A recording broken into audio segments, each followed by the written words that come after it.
Now, the Ghana Statistical Service has started a mapping exercise throughout the country as part of preparation towards the 2020 Population and Housing Census. Acting Government Statistician Daniel Combat tells Joy Business the Ghana Statistical Service will be employing modern technology to ensure a successful compilation of data. The mapping exercise seeks to update the 2010 census enumeration areas.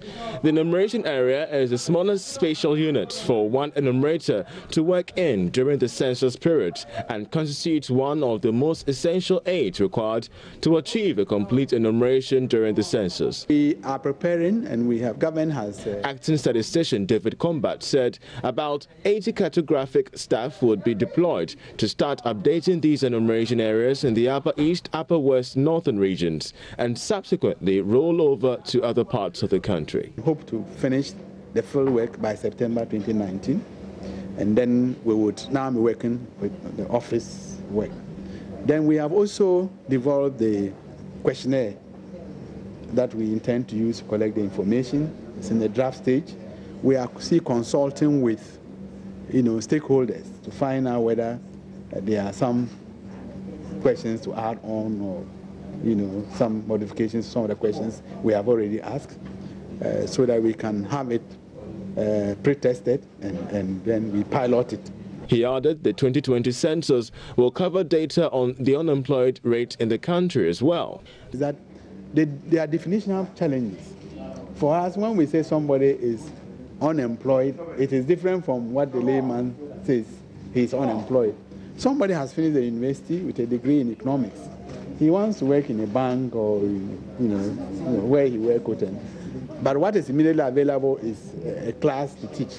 The last census in 2010 involved 37,000 enumeration areas, which the Statistical Service says has become necessary due to the migration and relocation of residents.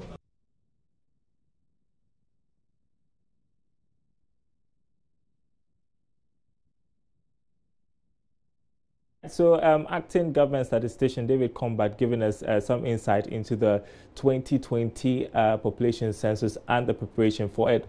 We want to take you next to the Labadi Beach Hotel, where we're hearing that the economic policies and business environment for 2018 is expected to affect the growth of the private sector this year. At the final session of the 2019 Crystal Ball Africa Conference organized by law firm AB & David, senior partner David Ofosu-Dorte is predicting a good year for the business community. Let's go live to the Labadi Beach Hotel, where my colleague Eben Sabute is standing by with the latest updates. Take it away, Eben.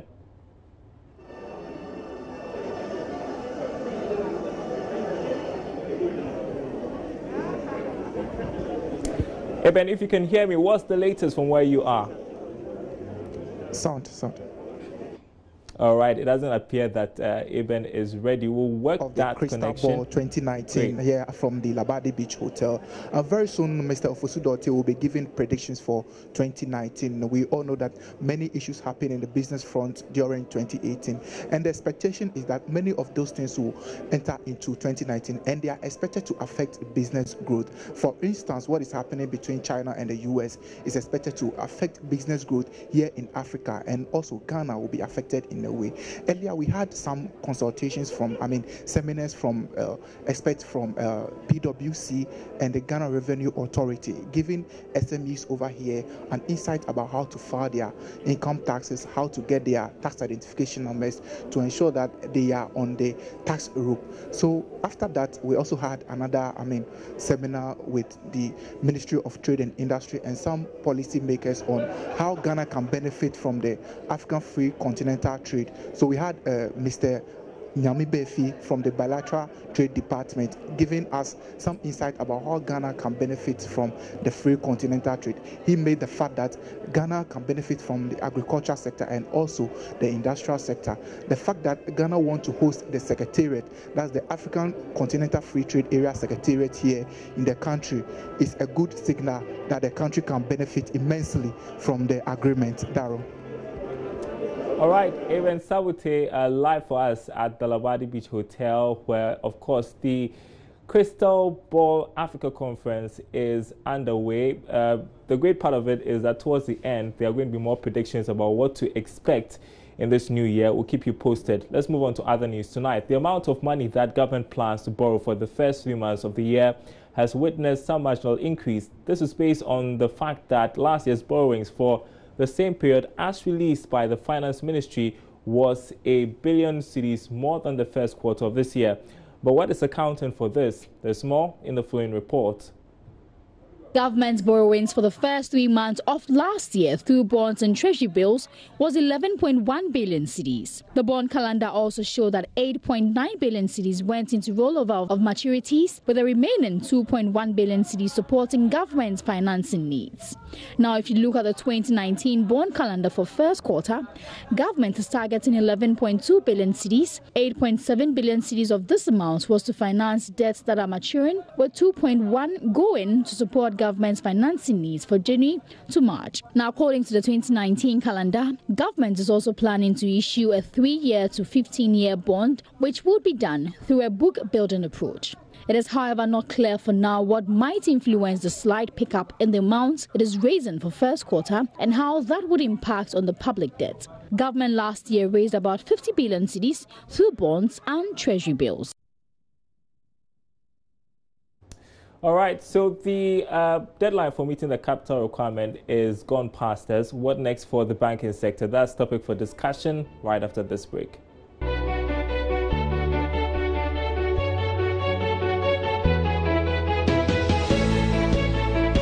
Welcome back to Business Live. To our main story tonight, we're going to have a discussion on the banking sector. So the banking landscape has experienced a number of significant changes since it began in Ghana with the first bank in 1896. Each major reform throughout the course of history contributed to what we see in the banking sector today. What has been the major changes, and with the new minimum capital requirement of 400 million Ghana cedis, we ask, what's next for the broader economy and what we can learn from it? And my colleague, Philip Namfuri, who is with the Joy Business, is a researcher and an analyst. As always, he's here to help us break the issues down. Thanks so much. Thank you too. Let's have a brief history of the banking sector, how it all started in Ghana. Okay, so it started in 1896 with what we have today as Standard Chartered. Back then, it was Bank of British West Africa. Then we had Barclays Bank also come on board. Back then, it was called Colonial Bank or Dominion Bank. It had a very long name. Then, over the course of time, we saw that there was no Ghanaian bank, or there was no Ghanaian bank or Ghanaian-owned bank. So we saw a push by government to get local banks on board. Then we saw that, okay, so we had foreign banks, we had local banks. Then, as time went on, we saw that government was trying more to get state-owned banks into the fray. Then, in the late 80s, we had the private banks like EcoBank, Cowbank, which was then called Continental Substances Limited, come on board. So we see that over the course of history, the banking sector was dominated by foreign banks. Then we saw a push by local ones. As time went on, in the 70s, 80s, some of them collapsed, e.g. Bank for Housing and Construction in the early 90s. Do we know what led to those collapses? A lot of issues around it. If I delve into it right now, time will not be enough for us. Some of the major issues that... Okay, some of the major issues was with their corporate governance failures. Okay. There were issues that were within the bank. Some of them also, because of the government shareholding, government is trying to channel credit to areas that weren't productive, that weren't useful, and caused some of these banks to collapse. So you see that over the course of time, we had local foreign banks, then we saw a push by the local banks also grow. Coming down to today, we've seen the same thing in the system, where there's always the complaint about the foreign banks are dominating as compared to the local banks. In 2001, there were 6 foreign banks. By 2011, there were 13 foreign banks in the country. Wow. As of October 2018, there were 17 foreign-controlled banks and 13 locally controlled. I see. After the cleanup, we want to see Bank of Ghana is yet to come out and tell us how many foreign-controlled banks and are left, how many local banks are left. Interesting. So a lot has happened in the banking sector. The whole of last year, we saw a lot happening, and the cleanup. It's over. I can't say it's over partially or not over. We can say it's done though. It's done though. But well, so the 400 million cedis minimum capital requirement, many say that would help the issue, will help stabilize most banks in the country. But what are some of the significant changes in the sector that will contribute to a stable economy when it comes to the banking sector? Okay, so the 400 million gives you a buffer for the lending activities you take. In 2007, it was 60 million. In 2013, it became 120 million. In 2017, 400 million. Now, what this does is that if you lend and something goes wrong, you have a buffer to fall on. But the question we should ask ourselves is the lending landscape going to change in terms of the sectors that banks give money to? If you look at the sectors, I've said here and time again that two sectors dominate: the services sector and commerce and finance. As far back as 2011, these were the same sectors that were dominating in terms of what banks were giving, credit banks were given to. Fast forward to 2018, the most recent banking sector report, and it's still services and commerce and finance. But have these sectors really helped the banking sector? They are short-term. Banks make a quick turnover, and that's it. The question again here is that where are they going to get the long-term sources of funding for? Will this 400 million serve as a guide to maybe if they want to borrow from long-term sources, or maybe they want to get some injection from an investor somewhere? Is it going to serve as a good platform or a good indicator that, you know what, these banks are strong? If something goes wrong, they can fall back on this 400 million. So beyond that, yes, they've met it. They can absorb the risks that's coming from the Bank of Ghana. But their sources of funding, the deposit structure, we need to look at it going forward. They need to get long-term sources of funding and mobilize it and move away from the short-term. Where do they get these long sources from? Where is it going to come from? Okay, so if you look at the domestic market, we are constrained. We need to develop our pensions industry, which is under the microscope, and we'll be seeing more of it on PM Express tonight. And then the life insurance, they offer longer term liabilities, because when you put your money in a pension fund, you're not coming for it tomorrow, you're coming for it in the next 40, 50 years. So it's long term. Yes. So you see other economies doing this to grow their banking system in terms of deposit profile. Talking about the agri sector and the industrial sector, have we paid more attention to them? Are they long-term measures that can help the banking sector, or we shouldn't consider them at all? No, we should consider them, Sandra. These are the areas that are going to generate enough jobs to grow. More often than not, we've relied on foreign partners to grow these sectors. The banks have shied away, and it shows here. As of 2011, agri, forestry and fishing took about 5.7% of the credit in the economy, as compared to commerce and finance, which was doing 27.1%. Clearly, no bank will want to put their money there, because if it goes back, it's going to go against them. Now, they have 400 million to fall back on. So they have to mobilize long-term deposits, use that as more or less an indicator that, you know what, we are strong, we are stable.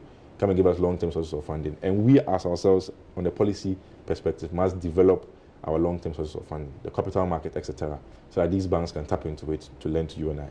All right, so thanks so much for joining me on Business Live. That was Philip Namfuri, researcher and analyst with Joy Business, giving us the insight of the history when it comes to banking in Ghana. Two other stories now. We do international news, and Samsung Electronics says it expects to post a 29% drop in quarterly operating profits as demand for smartphones and memory chips slows. Let's have the details. Samsung Electronics says it expects to post a 29% drop in quarterly operating profits as demand for smartphones and memory chips slow. The firm forecast operating earnings of $9.7 billion for the first 3 months in 2018. It marks the first quarterly profit drop in 2 years, as strong demand for chips had boosted earnings at the firm. Samsung also faces fierce competition from Apple and Chinese rivals.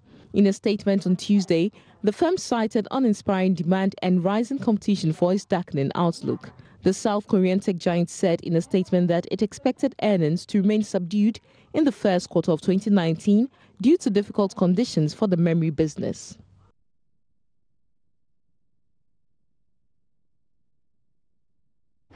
All right, it's a wrap, right? Right, and not an easy market for phone producers of late, but I still love my smartphone. And I love my Apple phone.